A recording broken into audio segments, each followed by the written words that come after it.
This is Land of Havilah, 2 Chronicles 17. Asa reigned 41 years, the last few years in war. Now verse 1. Jehoshaphat his son reigned in his place, and strengthened himself against Israel. He placed forces in all the fortified cities of Judah, and set garrisons in the land of Judah, and in the cities of Ephraim, which Asa his father had taken. Comment, we gather from verses 1 and 2 that before Asa died, he captured some cities in Ephraim that belonged to his archenemy Israel, and when his son Jehoshaphat took the throne, he kept troops stationed there to keep the cities guarded. Verse 3. Yahweh was with Jehoshaphat because he walked in the first ways of his father David, and didn't seek the Baals, but sought to the God of his father, and walked in his commandments, and not in the ways of Israel. Therefore Yahweh established the kingdom in his hand.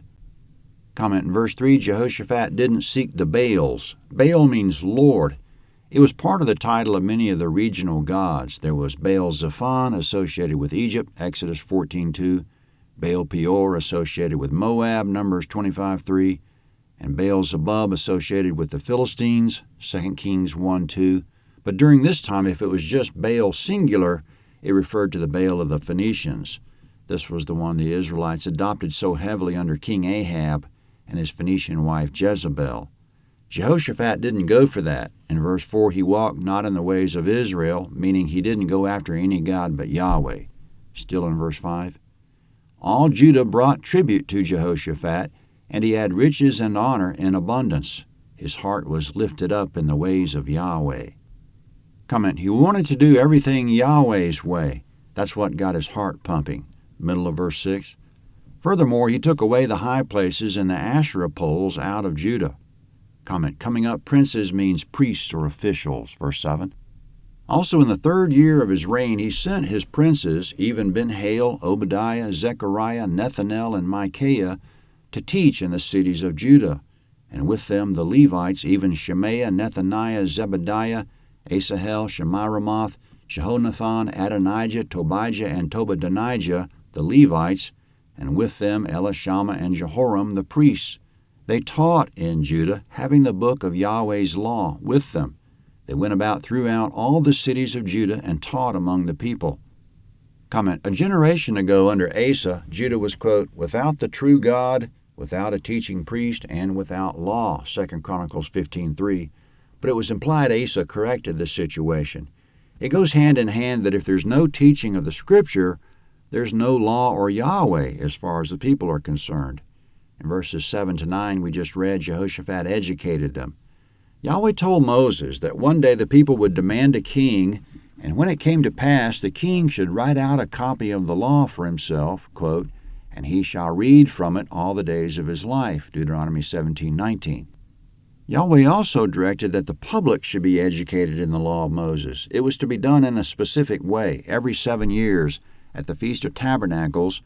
Yahweh said, quote, you shall read this law before all Israel in their hearing, end quote, which probably referred to the book of Deuteronomy, which is a summary of the law for the common man, and doesn't include Levitical stuff such as how the tabernacle should be operated. It'd take 2 or 3 hours to read Deuteronomy. So whether king or commoner, Yahweh wanted Israel to know the law, and Jehoshaphat's getting it done. What result did Yahweh give them? Verse 10. The fear of Yahweh fell on all the kingdoms of the lands that were around Judah, so that they made no war against Jehoshaphat.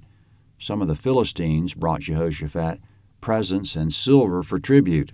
The Arabians also brought him flocks, 7,700 rams and 7,700 male goats. Jehoshaphat grew great exceedingly, and he built fortresses and store cities in Judah. He had many works in the cities of Judah, and men of war, mighty men of valor in Jerusalem. Comment, there's peace with all nations, there aren't any economic problems, and there are signs of progress everywhere. Imagine that. Do what Yahweh says, and he makes things work out well for us. Coming up, a brief account of the troops Jehoshaphat had at his disposal. The numbers listed are far too many to be full-time troops, so either they came to Jerusalem to serve in rotation or they stood ready from home. Verse 14. This was the numbering of them according to their fathers' houses. From Judah the captains of thousands, Adnah the captain, and with him 300,000 mighty men of valor. And next to him Jehohanan the captain, and with him 280,000. And next to him Amasiah the son of Zichri, who willingly offered himself to Yahweh, and with him 280,000 mighty men of valor. From Benjamin Eliada, a mighty man of valor, and with him 200,000 armed with bow and shield. And next to him Jehozabad, and with him 180,000 ready and prepared for war.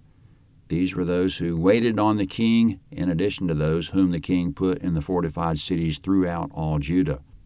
Comment, there were two types of troops there. There were 1,060,000 mighty men of valor, meaning they were on the A team.